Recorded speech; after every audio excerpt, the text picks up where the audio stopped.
as you see, I'm currently in the hospital. Right, I'm getting ready to lead the group in therapy.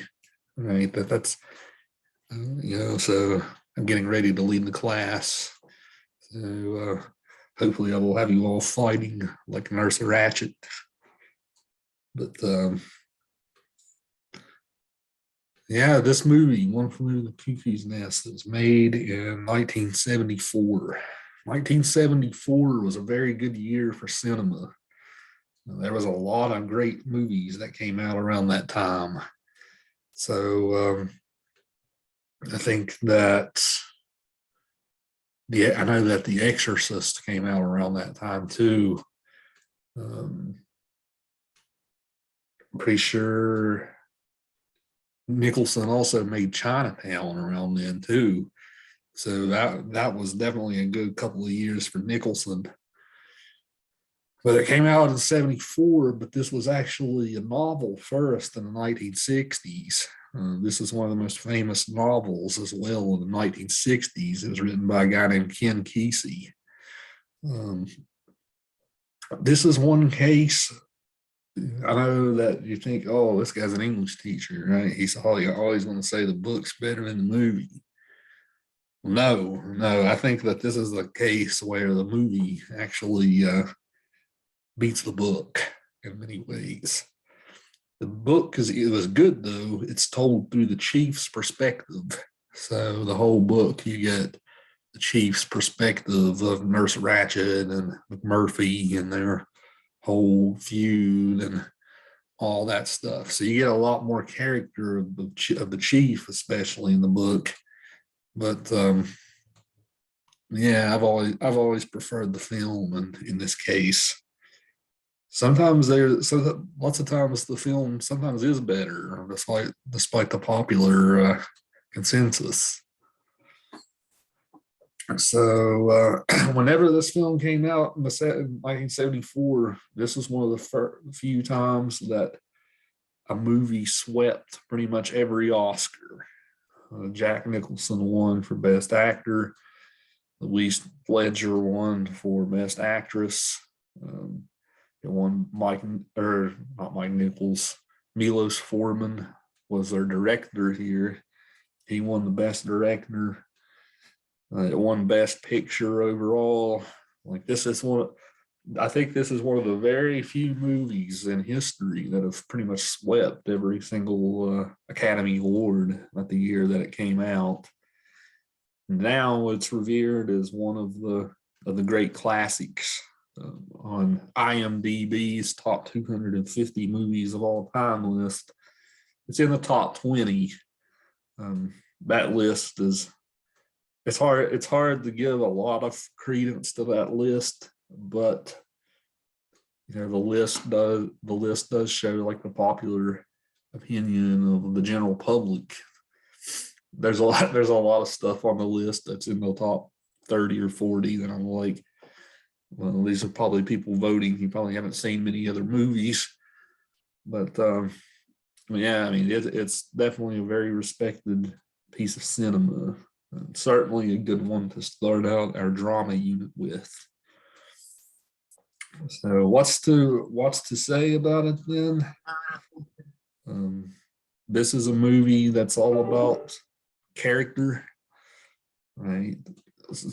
Whenever we talked about the filmmaking aspects the other day, the filmmaking aspects, they sort of almost take a back door when you're watching this because you're so interested in the characters and what all is going on.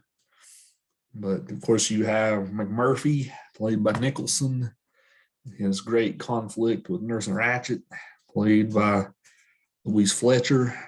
But you have all the other patients in the ward too. Mr. Harding, Cheswick. I want my damn cigarettes, Nurse Ratchet. All right, you have him as well. Billy Bibbit. All right. Poor Billy. All right. You have Danny DeVito in the movie. He plays Martini. Danny DeVito's the guy who always wants to say "hit me" when they play blackjack. Hit me, hit me. Right. You have Christopher Lloyd in the movie. He plays Mr. Tabor. Mr. Tabor is pretty much just an angry man, right? He's the only other person institutionalized besides McMurphy that's not there of his own free will.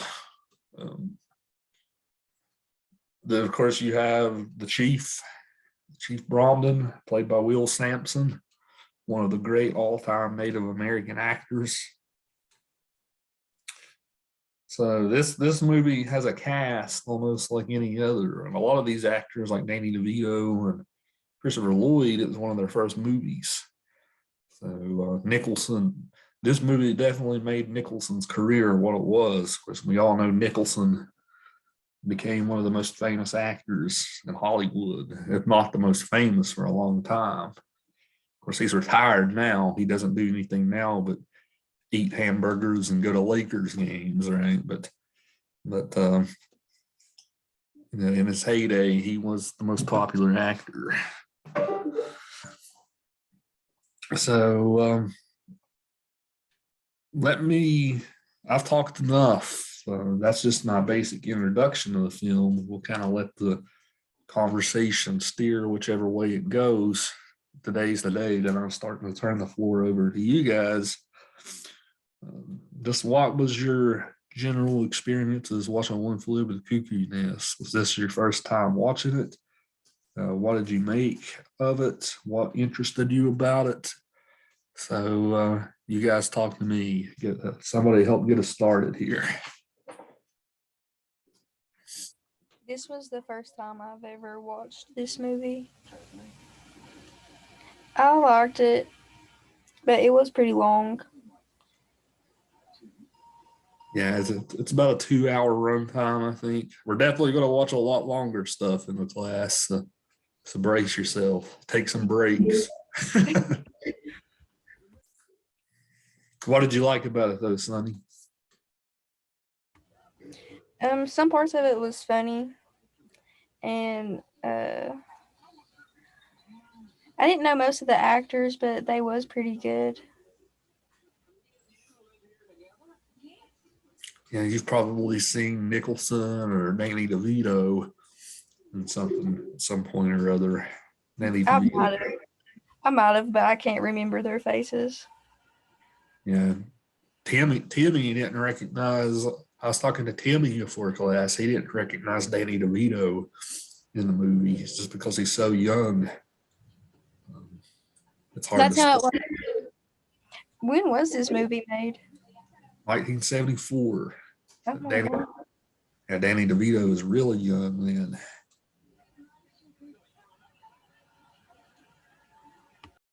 It was also my first. Go ahead, Jessica. It was also my first time watching the movie. I've always heard about Nurse Ratched, especially working as a nurse and stuff. You've always heard don't act like Nurse Ratched or something. And finally realizing and figuring out who the character was really fun for me. I do feel I do not like Nurse Ratched at all, especially I feel that she's the reason Billy's dead. I do not feel it's because he slept with that girl or whatever. I feel that she guilted those people into how they felt. I didn't like her as a person, but overall the movie, I loved it. She was very vindictive, wasn't she? Yes. Yeah. This is going to be an interesting debate today about this character because we kind of have to ask ourselves, when did she go wrong? Can we make the argument that she was actually just doing her job throughout most of the movie? But when did she really start to get vindictive and cold and all that stuff? So I'm definitely going to be interested to hear what you guys have to say. I was especially intrigued by it's Topanga here. Topanga wrote a really interesting discussion post about her. I don't see her here yet. Go ahead. I know they was really mad at her when they took the cigarettes away and they like cut them down. And then I think I can't remember that dude's name, and he busted the thing and got that dude's cigarettes. McMurphy, right? I don't know if you've ever watched Anger Management. It has Jack Nicholson in it and Adam Sandler. But Oh yeah. Jack Nicholson, his character even says, which reminded me of Nurse Ratched, she was a slow burning anger, which is way more dangerous than quick fuse, like how McMurphy was. Because if you burn quickly and you burn out, that's a lot less dangerous than slowly building up to that vindictive personality that she once had, especially around Billy's death. Right. That's a good point, Jaden. You can kind of see it all, McMurphy getting on her nerves and it all festering up throughout the whole film. McMurphy kind of broke her routine when he came in and kind of riled everybody up, and it got on her nerves. Right. How would you describe her routine, Brennan? Well, she liked everything ran the way that she had ran it for a long time. So the second that he started breaking it, like with the music during the medicine scene, she wasn't too fond of that, and she likes to have kind of the patients feel less than what they are, maybe, so she can kind of have order over them. Right. I would agree with. I would agree with Brennan on that. That's what I was going to say. She, because they were there, the majority were there voluntarily. I had never seen this before, but I did really enjoy watching it. I was kind of like sucked in from the very minute that it started coming on. Like I, was just kind of intrigued by it, but it almost seemed like she wanted to kind of like make them feel like Brendan said, less than they are. That way she could gain control of them, because anytime they would be talking about something, especially like Billy, she would use, that term to him. What would your mom think, or what would your mom say, or what if I would tell your mom? And you could tell that was something that's what got to him. That's what she knew how to, like, I guess, kind of like push their buttons to get to them. She was like she wanted to be dominant. She was the authoritative figure. She wanted to be treated as so, and she wanted to have control, like of that. But I would say that I kind of disagree that, I guess not really disagree, but I think when, like when McMurphy came in and he was wanting to do things, I think he related to them in a way that they did not know that before, or they had not experienced that in a long time. They were actually treated, like men, or like a person, things that they enjoyed and things that they liked. But to get them on that level, I don't know if maybe that threat made her character feel threatened. That maybe, she would lose that dominance, or she would lose that authoritative, figure over them. So then she was quick to remind them of putting them kind of like back in their place, or kind of, is kind of the way that I looked at it. Like he was kind of a threat to her. And even though he related to him, that's like Chief, when they were out playing basketball, he was trying to get him. That's before, we knew that he, everybody was saying he couldn't talk, he couldn't hear, or anything like that. And he was trying to get him to, like, put his arms up, and he was showing him. And the like the guard was over there, and he was like, oh man, he can't hear you, telling him. But then, and he was like, kind of agitated with him, but he was like, no, I'm going to get him to, get this. And he kept showing him. He was like showing him the ball and showing him his hands, and everything like that, which then we figured out later, he could hear him. But you could still pick up that there was like that bond that he was kind of like forming with all of them, just because he was kind of like getting down to their level, and he was treating them, like as people, and not as, like mental institution patients. Yeah, that's what I was going to say. It's a baloney. Go ahead, Shaylee. That's what I was going to say, that he kind of bonded with him a lot, because this was my first time watching it, and you can kind of notice that he builds certain bonds and stuff like that.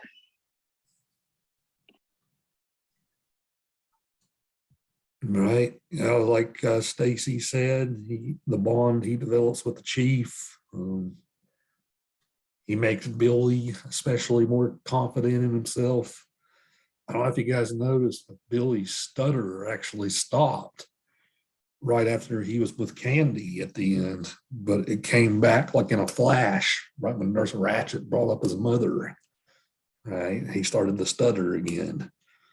So Yeah, when the chain started to come off a little bit, he acted a lot better. And then as soon as she started bringing up his mother and whatnot, put him right back in his place. I feel like that was really uncalled for. That made me so mad. Yeah, and then his own wife. yeah, that's a scene that makes me cringe every time I see it. Like, Yeah, it was rough. yeah, even before the suicide, like the way that they drag him off, and he's like, no, no, right? It makes me cringe every time. Well, the Nurse Ratched, the way they go talking about trying to send him back to the penitentiary, and she said that what was it that she didn't want, like they just gave away their inmates to other people, like just getting rid of the problem, and she didn't want to do it. And I think it was more of a control thing. She wanted as many people as she could possibly control because she was power hungry. I agree with that, but I also think she just wants to break him. She wanted that power of knowing that she could finally break him. Like, I know she wanted the power. She has that superiority complex, but I think she also got off a little bit on knowing that she can break somebody. And that's what he was a challenge to her. And she just wanted to know that she could break him. And that's what I think it was. I do think that it was part that she just wanted the control and stuff, but I do also think that she kind of got some pleasure out of control, not just controlling these people, but breaking them. I don't know if anyone else noticed, but she's kind of a clean freak. And yeah, you can see it when she first, like, he goes in the nurse's office and comes back out. He touches the glass, and it really sets her off. She's a control freak, clean freak. I actually wrote a lot of notes on different characters. She's calm and collected for the most part of the movie, but once again, that helps with that slow burn anger that she builds up. And she does give a lot of false authority, like the voting. She's like, I know I'm going to always win. I always have this, never telling the full story, never giving you all what's there. So I always win. But I'm going to make you feel like you're in control for just a second, just to yank it back. I think Jack Nicholson's character is he's a control freak too. So they just bump heads. The only thing he wanted to do was watch the World Series. I mean, they ain't really asking for all that much. Oh yeah, I don't know if you ever heard of misophonia. I really think like he had some of that. 'Cause if you notice, anytime it got loud or noise started repeating, you can see that anger build up. Misophonia is a disorder, mental disorder, not mental, it's a neurological disorder where you have intense reactions to sounds. Like, for example, when I hear a lot of pin clicking or a lot of stuff, I will get intense motion to either have a panic attack or just that anger. It triggers that fight or flight moment. I really think McMurphy had that just because how bad it was, like playing cards or the fighting that happened in the tub room when they were gambling. Yeah, that's a great point, Jaden. The scene where Cheswick's screaming he wants the cigarettes and all that ruckus starts going off. That's why he goes and breaks the glass, right? Maybe because he can't stand the noise.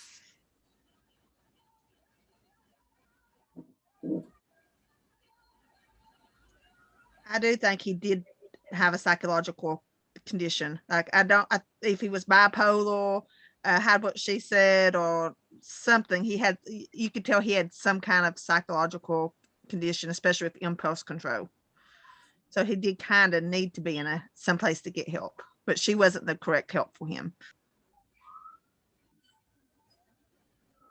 Yeah, he gets on edge too whenever he's telling the one guy to drive the boat, and he keeps telling him he don't want to. Just each time he says it, he just gets louder and louder, like more just directing him to do it.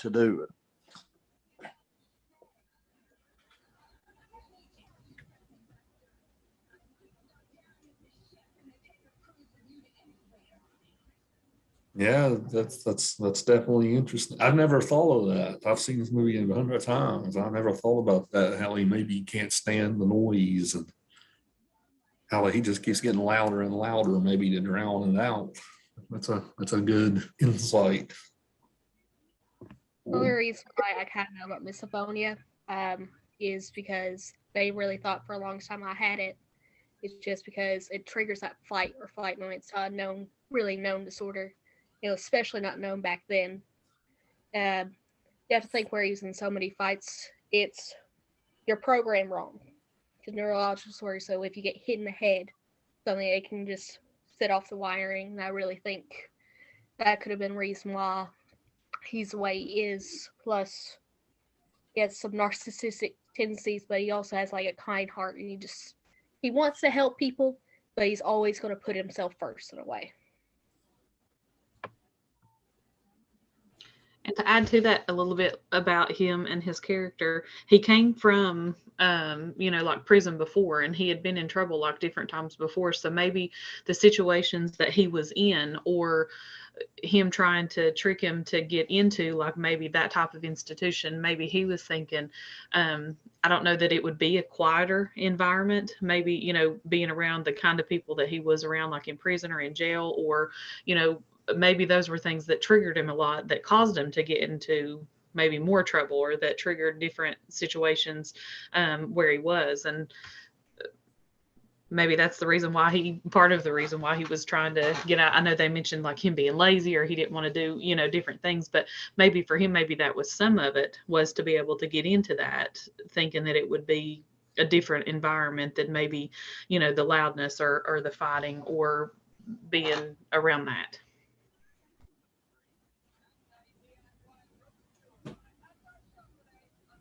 Right, the prison environment. That could have made him so defensive as well. I think that's a good point too, Stacy. There's also the fact he's Irish, right? Like there's that old stereotype about the Irish, right? That they're quick to anger and impulsive and that kind of thing too. So I think that's part of it as well. Just he's got a little bit of that traditional hot-blooded Irish in him too. Did anybody else notice how he befriended the biggest guy in the movie, like he would if he was in prison? Say that again, Irene. Did anybody else notice how McMurphy picked the biggest man on the ward to befriend, like he would if he was in prison? That's that was good my point. favorite part. I thought that was pretty cool. Yeah, I noticed that too. Yeah. It gives you more power too.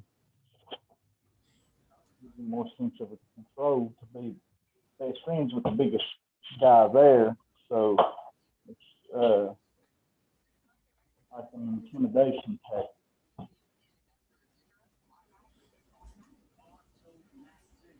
One of my favorite parts was where he did, even though he kind of like tricked him and, stole the bus, to leave with him. But one of my favorite parts was once like their experience, just being out on the water, being out on the boat and fishing, they were just being almost like they were real people and they weren't, held back or tied back, by any institution. They weren't treated as patients. They were out there that way. And even when they were like coming back in and, they were holding their fish and they were holding them up and, and they were like real happy and smiling and cheering and everything, looking at everybody on the dock and they were, all just waiting for them. They were just, I get really excited. Like, I caught this, like, look what we did. We caught this. And they weren't thinking, just for a moment that, hey, we've done something wrong. Like we've been out here, we broke out of our institution and we've been out here doing this. And that was one of my favorite parts, was just the way that he bonded with them to make them feel like that they were, just real people. I loved when he introduced them as doctors, just the camera, because all of a sudden they went from being like these inmates, well, not inmates, but institutionalized, and then the camera just makes them look all proper, like they straighten up their backs and they just try to look all doctory when he introduces them. Except for Harding, Mr. Harding. He always had the beef with him throughout the whole movie as well. I think that's a scene that made me realize that McMurphy wasn't really that impulsive. He was collective. Like, he saw the fishing on the head doctor's desk. That's the reason why he probably took him fishing. And he would think about all these scenarios and made a connection. Like, okay, and he was kind of well thought out. Not necessarily impulsive, but he would string along things. Like, okay, I can do this, this, and this to help them while also getting what I need done. Yeah, like as the movie goes on, it seems like he begins to genuinely care because he wants all the people that are institutionalized to become more independent. Like he has to help lead them. I mean, not necessarily in the right direction, but he just seems to care more as the movie progresses. Timmy, it sounds like you're a mile away from the speaker. I think he was dropping again. He might be. Yeah. But yeah, like he says in the movie, he says that there are crazier people on the street than the ones in the institution. It's crazy. And he wanted them to have a little bit more freedom and choice, like how in the beginning of the film he just asked Miss Miss Nurse Ratchet. Yeah, Mr. Ratchet, thank you. Sorry. He asked all he did was ask her and she wouldn't give him an answer. Problem since the beginning of the movie. And that just further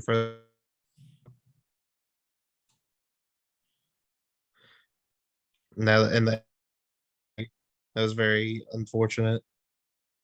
They lobotomized him. Right. Yeah, that's I don't know if all of you guys picked up on what was happening close to the end. I'm glad Matt brought it up.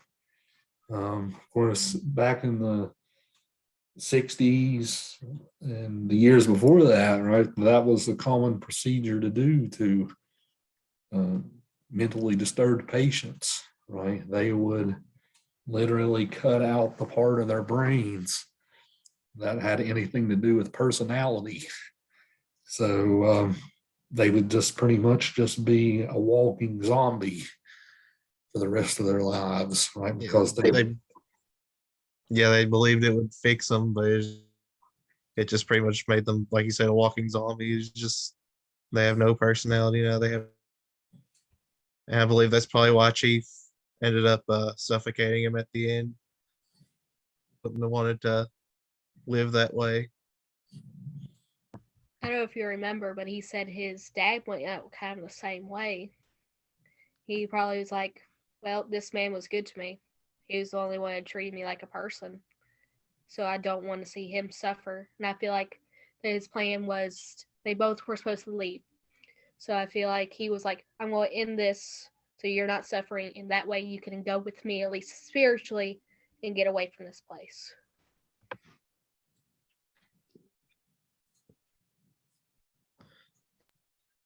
That's how I I took it at think the end too. It was a big plot twist. maybe Chief was trying to give him back his freedom. I did too, because I don't think Chief was really going to leave when he was going to leave when the window was open that time. Chief was staying, but when he got lobotomized, I think, put him out of his misery. And then the main reason Chief left was so that his spirit could go with him, so they both can be free. I think that's the main reason Chief left. Yeah. Yeah, I don't think Chief would have thought he would have been able to get out if it weren't for McMurphy. McMurphy was kind of the one that gave him the encouragement and it's possible, and he ended up doing it.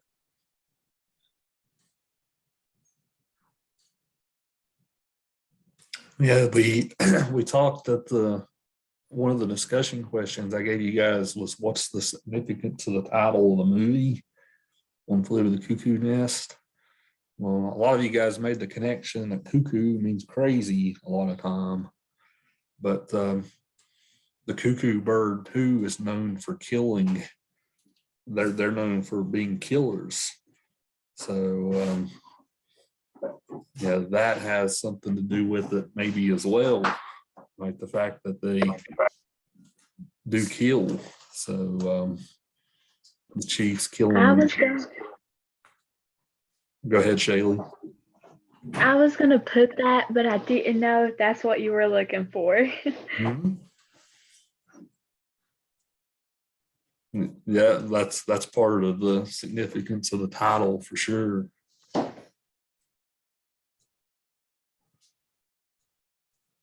It's kind of funny that all the patients, they think that it was McMurphy who threw the thing through the window. They all start yelling and cheering and stuff. You know, they don't realize that it was the Chief. So because McMurphy had his whole deal early in the movie when he tried to lift it, he couldn't. So it's interesting that they think he almost gets like superhuman powers and throws it through the window. So that just goes to show their belief in him, right? Yeah, what was sad was that movie, nothing had changed other than Chief. Pretty much every other character was in the same. They never really developed beyond that point. Yeah, Chaswick throughout the movie. Chaswick at the beginning has kind of a rebellious personality anyway. Like he was the first one to vote with McMurphy. Then he has his little streak about I want my cigarettes. Yeah, so yeah, he has a little bit of a rebellious streak himself, but he's a little shy and doesn't have a lot of confidence in himself. So once McMurphy gives him almost any sort of a pat on the back, you know, Cheswick's almost automatically on board. But it's interesting to see the development of the other patients throughout too. Even Mr. Harding throughout the movie sort of loosens up all throughout. He's like all part of the Will Billy into the room scene at the end.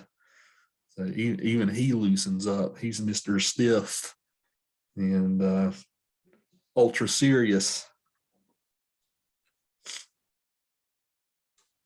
Billy gains confidence in himself. Like I said, he loses his stutter. I really thought he was faking it at the time. Because when he stopped doing that, I thought he was just acting like Chief.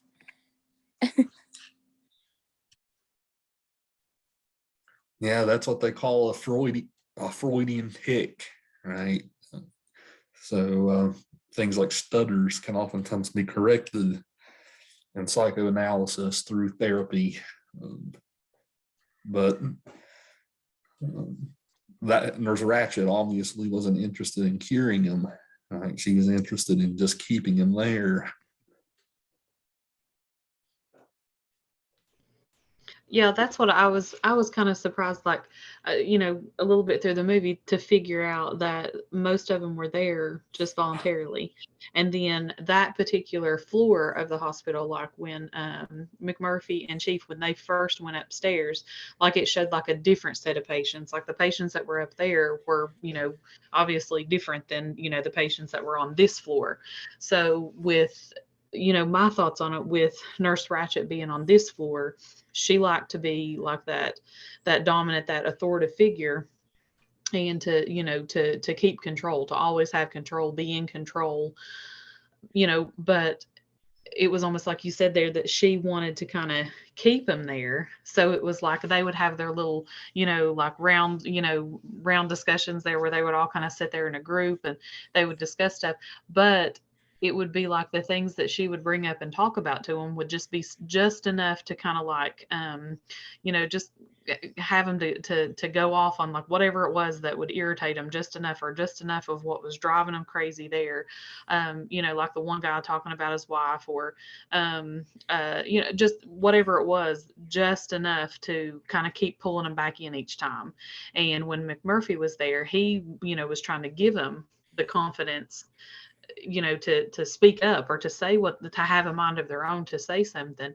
But I think that's, you know, too, why she was on that particular floor with, you know, those particular patients, and she wasn't just on another floor, because she would not be able to gain that kind of control from patients that are, you know, not going to talk or not going to be disruptive anyway. And she could kind of create the chaos, not looking like she was, and then quickly gain control of it by call them down, or by, you know, this meeting's over, or this is, you know, do this or do that, you know. So she could, that's how I kind of took it.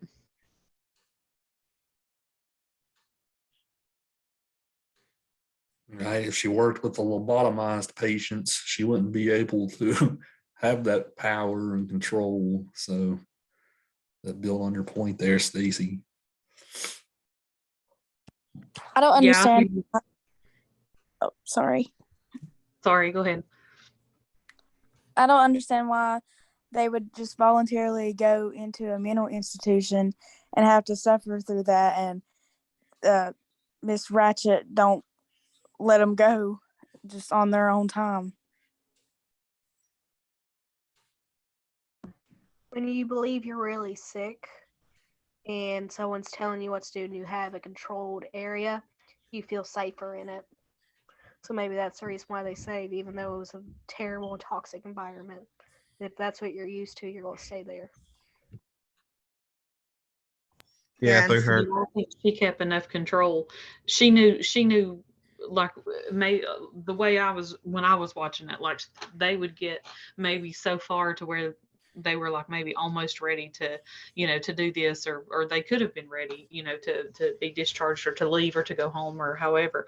But she would keep them just enough each time, you know what I mean, to make them think that, you know, to maybe have like a breakdown, or to remind them really quickly of whatever they were doing. And then when they thought they were doing okay, then spring right back on them exactly what it was, to kind of, you know, kick them when they're down, like, you know, like really like hit it home with what she wanted to say to them, because she knew what would get each one of them. That's how she kind of kept her control over them, you know, when she would, it was each individual, and when they would individually talk about, you know, what each one was going through, then she would try to, it was always talking about it and bringing it up, and it was kind of like keeping a journal and going over it and over it and over it and over it each time. And it was just enough to, like, once they got so far away, and then bring them right back in again, and then push them away and bring them right back in again. I was about to say, I feel like that's what she used her group for. It wasn't necessarily to heal them and actually talk through the problems, but once they start getting well enough, she would just poke and prick at everything that they were once were like okay with, just bringing it up and reopening that wound. just to make them feel like they're not really getting better. Yeah, I agree with that too. You can definitely see that in the scene, the very first therapy scene, when Mr. Harding is talking about how he thinks his wife's cheating on him. And then like she just kind of like watches the chaos go around. Like once they all start fighting with each other, she's just kind of sitting there with like a smirk on her face the whole time, just kind of like taking it in rather than kind of trying to bring order to it all. Right. She's enjoying watching it all go down. That's even before McMurphy does anything. So Cheswick even asks her at the beginning of one session, like, why do you have to keep poking? I can't, if this person doesn't want to talk about it, can we just move on with some other business? Right. So even Cheswick kind of notices like that's her pattern.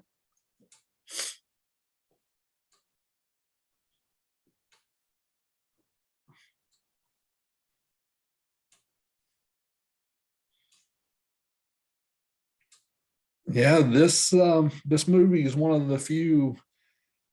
This movie is a movie that helped change things. Like we want to talk about cinema or even art. You might ask yourself, what's the purpose of art, right? Do we have art just for the sake of art? Should art have some type of social function? Should art help make the world a better place? Well, this is definitely a movie that helped bring attention to a lot of the negative injustices that were happening in these different mental institutions. So obviously you don't see people getting lobotomized anymore, right? Electroshock therapy. This movie shows how awful that sort of treatment was as well. You pretty much just tie a patient down to the chair and do it to them and hold them down while they have a seizure.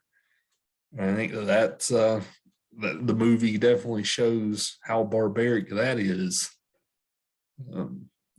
Nicholson deserved his Oscar just for that scene. I thought when he gets the electroshock therapy and just you can kind of like see the pain on his face, and you know he deserved his Oscar just for that scene because I think that too was a very hard scene to watch.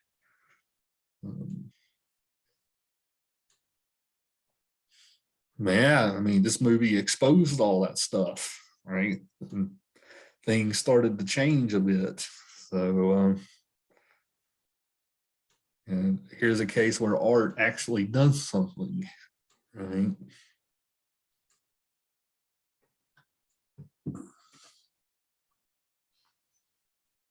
Some of you guys said before that you'd been up to that mental asylum in Weston. Right? Does anybody want to tell the class about that? Because that type of place is what this movie is showing. Somebody said that they'd been up there before the other day. I forget who said it.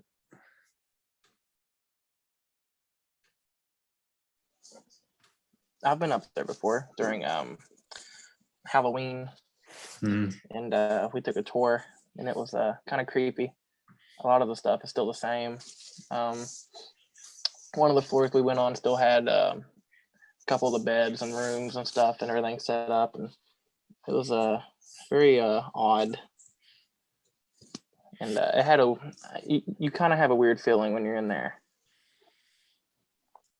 Yeah, they show you the place in there where they did lobotomies and whatnot. So you definitely get kind of a weird, surreal feeling when you walk through that part of it for sure. That hospital actually had the doctor working there who did a lobotomy to one of the Kennedy siblings. And I don't know how much you guys are all up on the Kennedy's history and stuff. It was the Rose one, the Roseanne or Rosaline. Right. Yeah, same doctor who did her lobotomy worked at that one in Weston for a long time.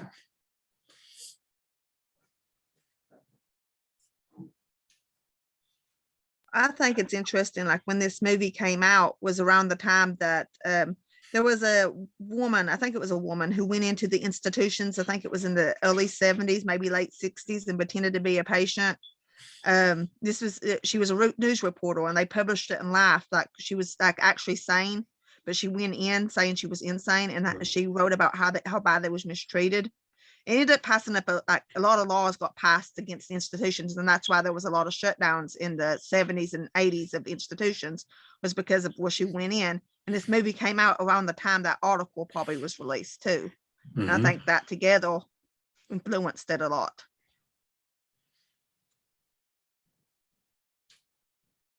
Yeah, I think you're definitely right, Jessica. A lot of the stuff started getting exposed about them in the 60s, 70s. I think the one up in Weston closed down in the early 90s, I think that's when they finally shut their doors.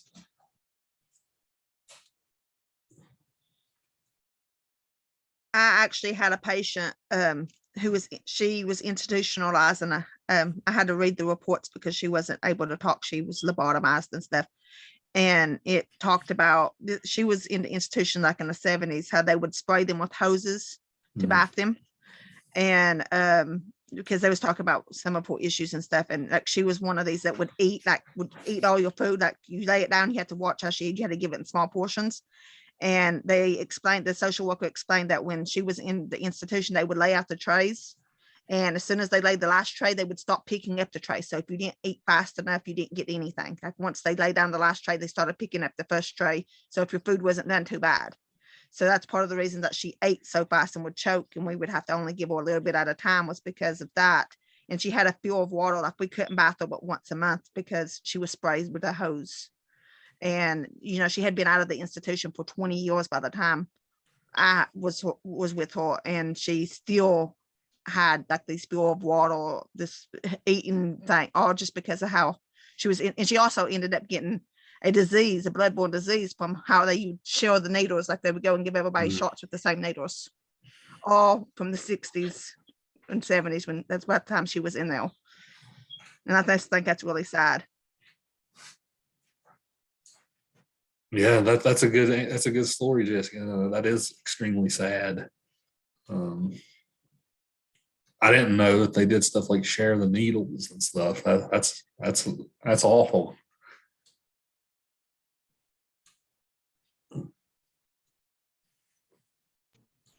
I think like in this movie, there were Jack Nicholson and several of them. I thought they did a really good job of acting the part and playing the part, and just trying to portray what they wanted to portray in the movie. Like you said, because there were some parts they just seemed so real, like when he went in for that first time, like to have that done, and like when Billy was being like taken in to wait to meet was it the doctor or the president or the doctor, I mean. But he there were some parts because it is so real, and people that are in those situations, like the nurses or the guards and different things, there really are some people sometimes that they use their their authority, or they'll use their dominant character just to try to be in control. They're not necessarily in it to help, or to be what they need to be in those kind of situations, instead of being like like gaslighting the situation. The main thing should be to to create a sense of calm, and and create like the safety and everything. But I thought that they did a really good job, especially like this movie being from 1974, just portraying that, because they really made you feel you know what I mean, like you could just really like tell like it made you feel like it was real. Like it made you feel like just watching them, and how it affected you, like seeing that character and what they went through, and what they were going to go through. And it just made you feel like, even with that, like at the very beginning when we were talking about Billy and how that made him feel when she just mentioned his mother, I mean, that's something, that could trigger a lot of stuff, for a lot of people, just to mention something like that. Well, what would your mother think? Or what would, what I mean? Something like that. I mean, that could just trigger something like that instantly, that quickly. And that's how it is, with people. And, but it is really sad that there are people, in that position, like Nurse Ratched or, other positions, that they use their, authority, just to kind of create their own chaos just so they can push their weight around, per se. Yeah, you mentioned the realism in the movie, Stacy. This is a good time to bring up some film terms. The mise en scène of the movie. Of course, they actually did film it in a real asylum in Oregon. So even the setting around the place is in Oregon. But yeah, they actually filmed it in a real asylum, so you can kind of see something that's interesting about it. I think it was Jaden earlier who talked about how much Nurse Ratched was a clean freak, but the whole place is like completely white and sterile, right? It just feels almost like the whole place has been rubbed down with alcohol, right? It has that sort of inhuman feeling to it, like even the setting, right? You don't really see a lot of humanity even in the place because it's all so white and sterile and so clean looking. But there's a dark thing under the surface, right? But it all is so sterile, and it feels like a medical facility, like the setting in the movie. So I think if you guys noticed at the end when the chief runs off into the distance, like he runs off into like this beautiful wilderness out there in Oregon, that setting of nature contrasts with this inhuman mental institution, right? So his running out into nature, of course, that has some Native American undertones as well, but discovering his soul almost again, right? With his escape, getting out of that place. So I don't know, do the rest of you guys pick up on things, especially like the setting of the movie? Did any of you guys notice like this institution's really, it feels like a doctor's office when you go into it? I felt that because it was just so gloomy. The whole presence of it was.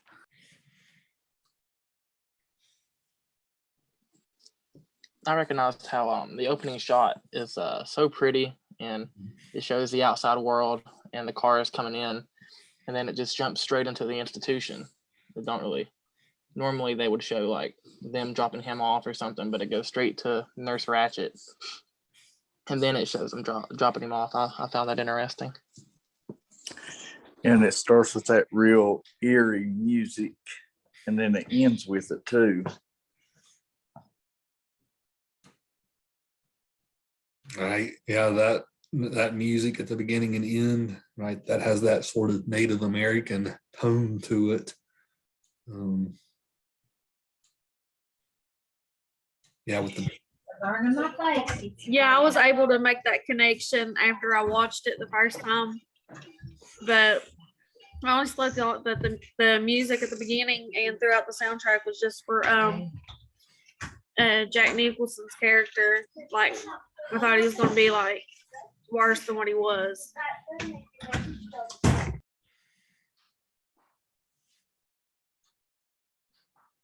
ends up that riff was more about the chief than it was even about McMurphy, right?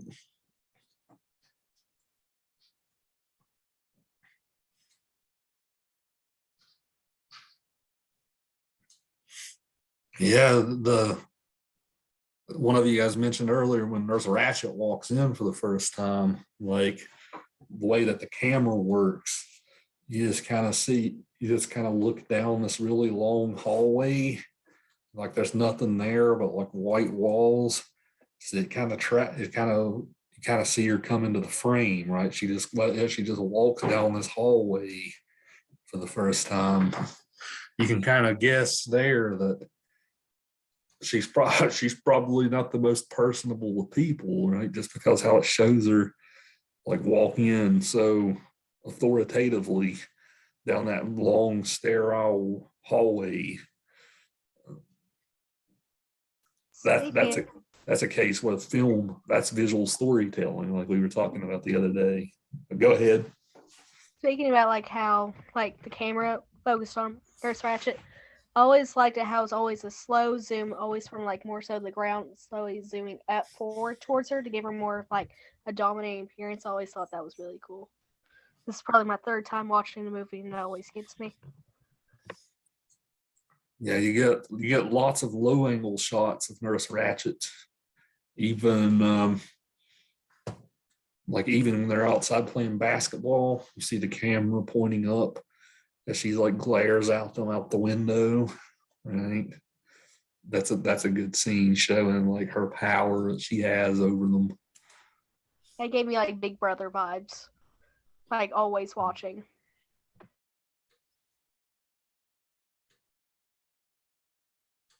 Right, that's a good point. The camera does that to McMurphy throughout too.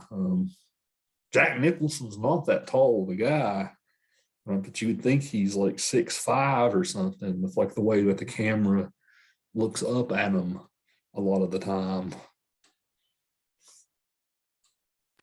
They did that a lot with like when they was bringing the patients back from the rooms. What, looking up at the patients? Yeah.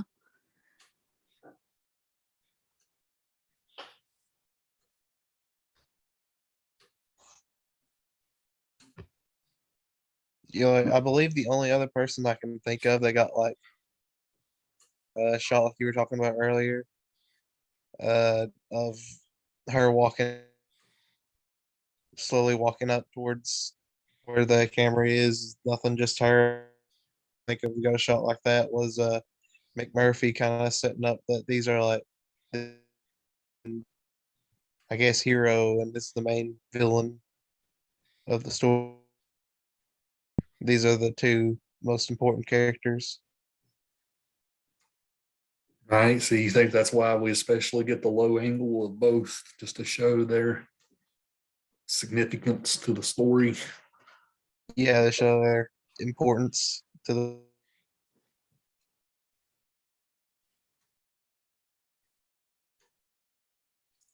Yeah, we get lots of other good camera work through the movie too, like during a lot of the group therapy scenes.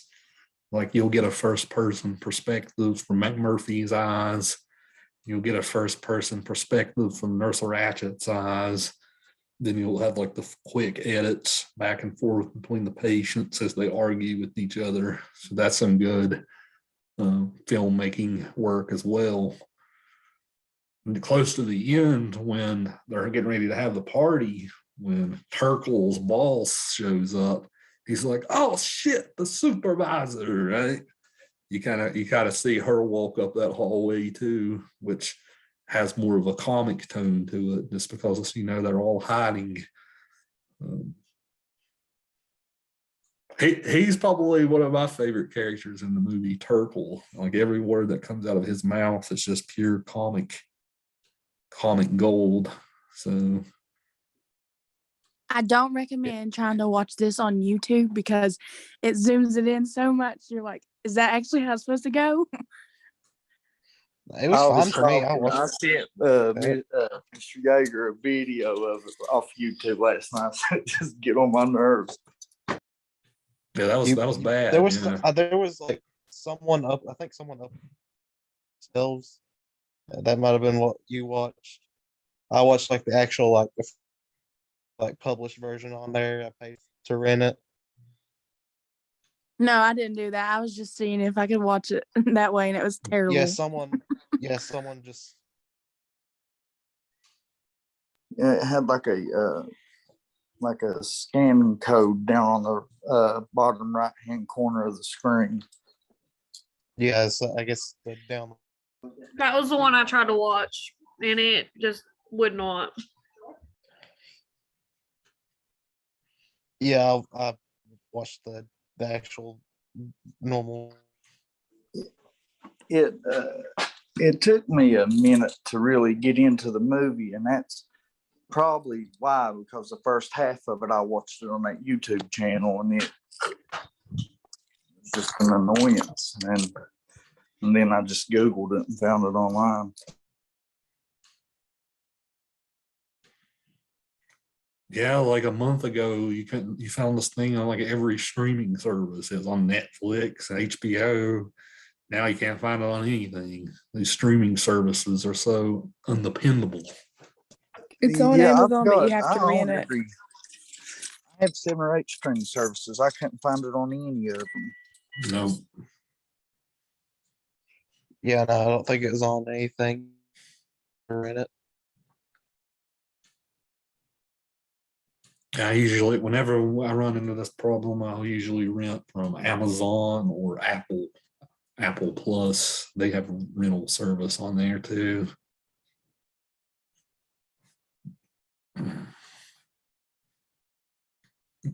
I own this movie though.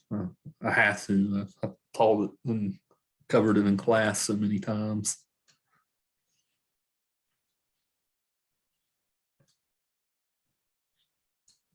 One last thing to discuss in the last few minutes is we didn't really talk about how the movie can kind of operate as a comedy as well.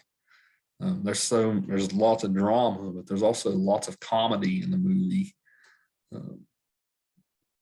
One thing I remember I talked about with a previous class was there's so many comic moments that like you kind of feel bad for laughing, right? Just because you know that these patients are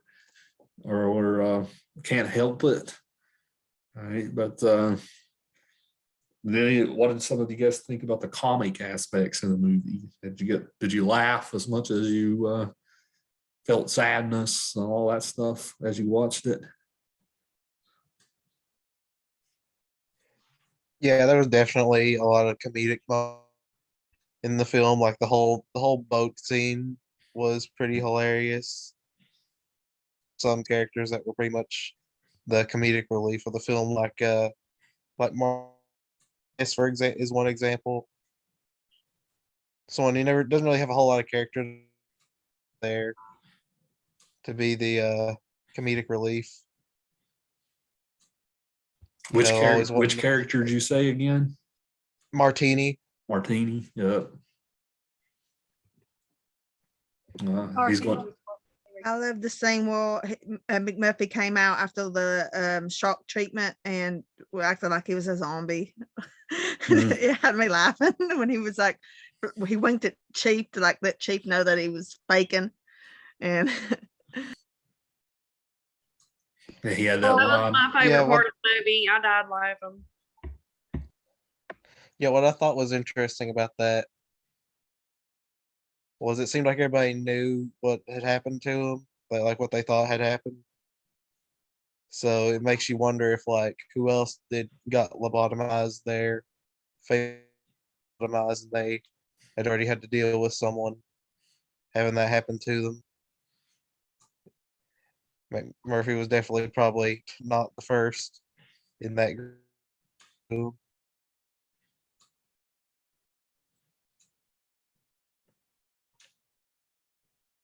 Yeah, I love his line. The next woman he's going to be with is going to light up like a pinball machine and pay off in silver dollars. I mean, that was a pretty good line. I laughed when he did the Indian thing, thinking he couldn't hear him. Yeah, that's a good one. I can't help but laugh during the chaotic scene when Cheswick's going, "I want my damn cigarettes." And then Christopher Lloyd's pants catch on fire and he just suddenly gets up and starts screaming. and they thought he was having a fit or something, and they dragged him away.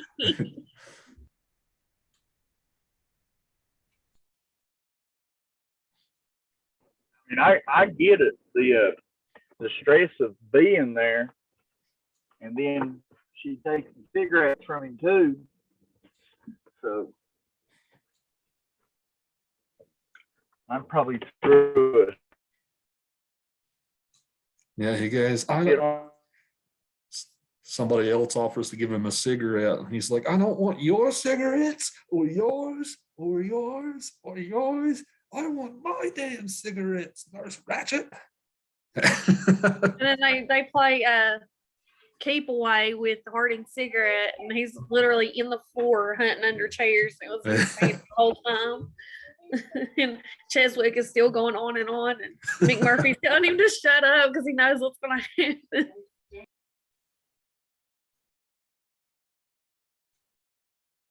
And then ultimately he just snaps and just breaks through and grabs the cigarettes and gives it to him. Hilarious scene. And also just the whole bit with trying to teach Chief how to play basketball. Oh yeah. That pretty tremendous. I love the one patient who goes, I'm tired all the time. He makes me laugh about every time. McMurphy gets up on his shoulders to teach Chief to dunk. I loved how he yelled at the general in the wheelchair. He's like, get him, General! Tell him, General! I died out laughing. Yeah, when McMurphy's trying to get the votes for the World Series, like he's going around to all the severe patients, he just kind of goes up to one and just looks at him. He's like, then he just like turns around because he's like, this one's a helpless case. Right? So, I thought that was funny too.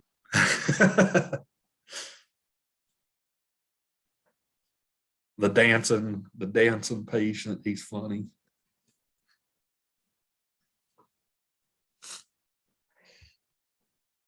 Yeah, one thing I do want to say about Jack, good expressions guy. He can like at showing his emotions and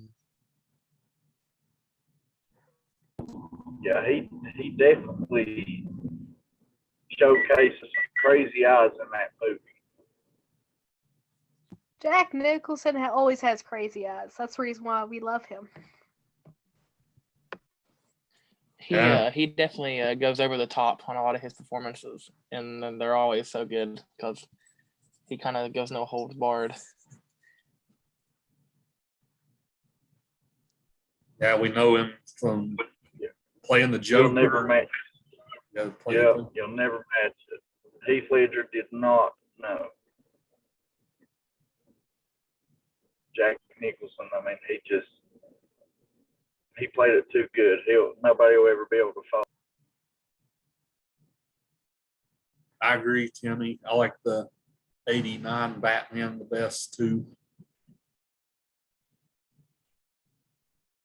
He's also known for The Shining, right? Which is one of the all-time great horror movies.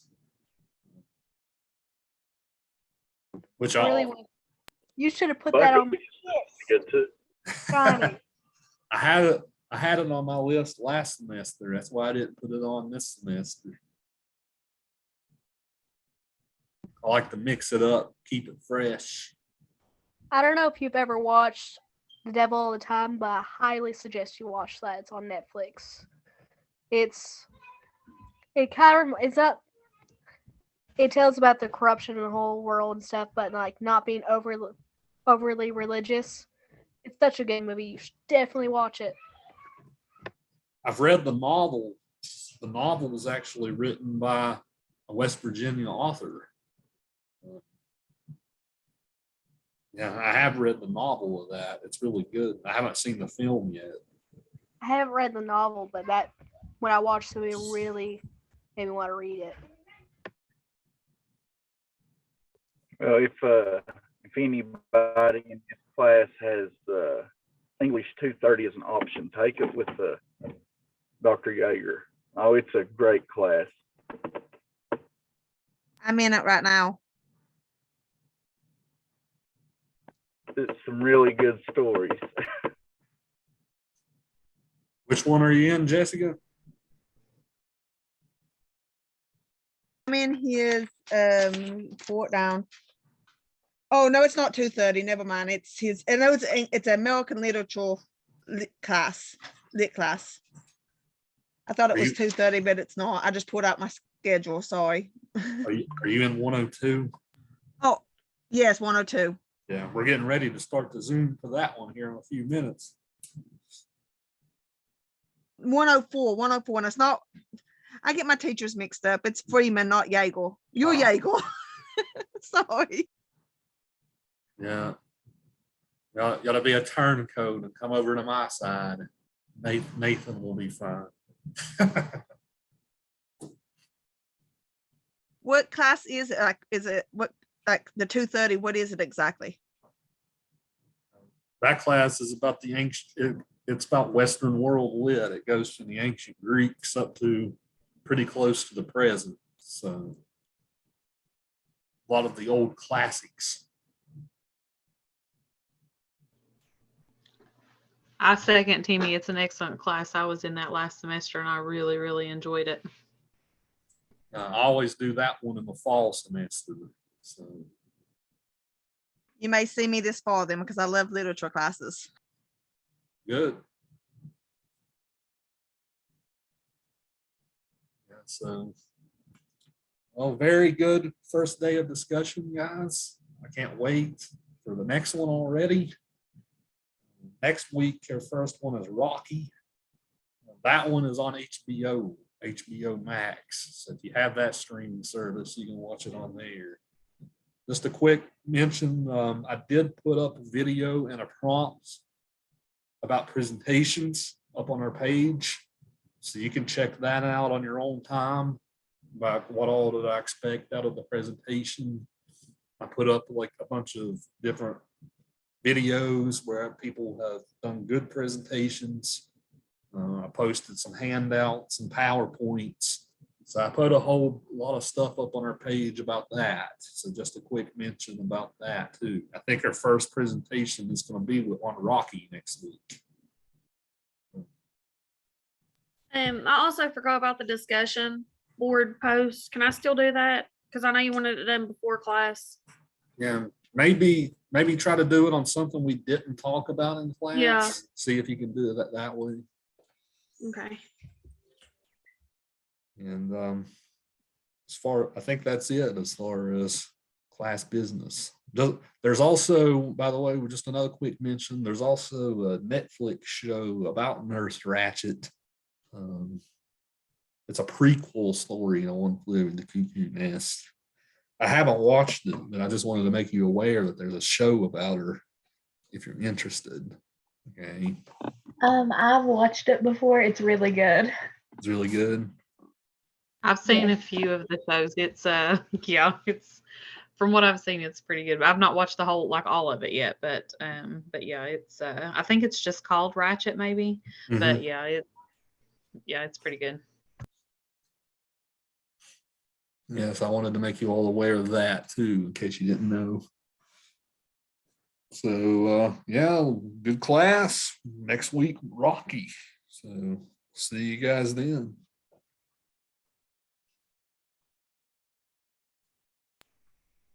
Have a good evening. See you, Stacy.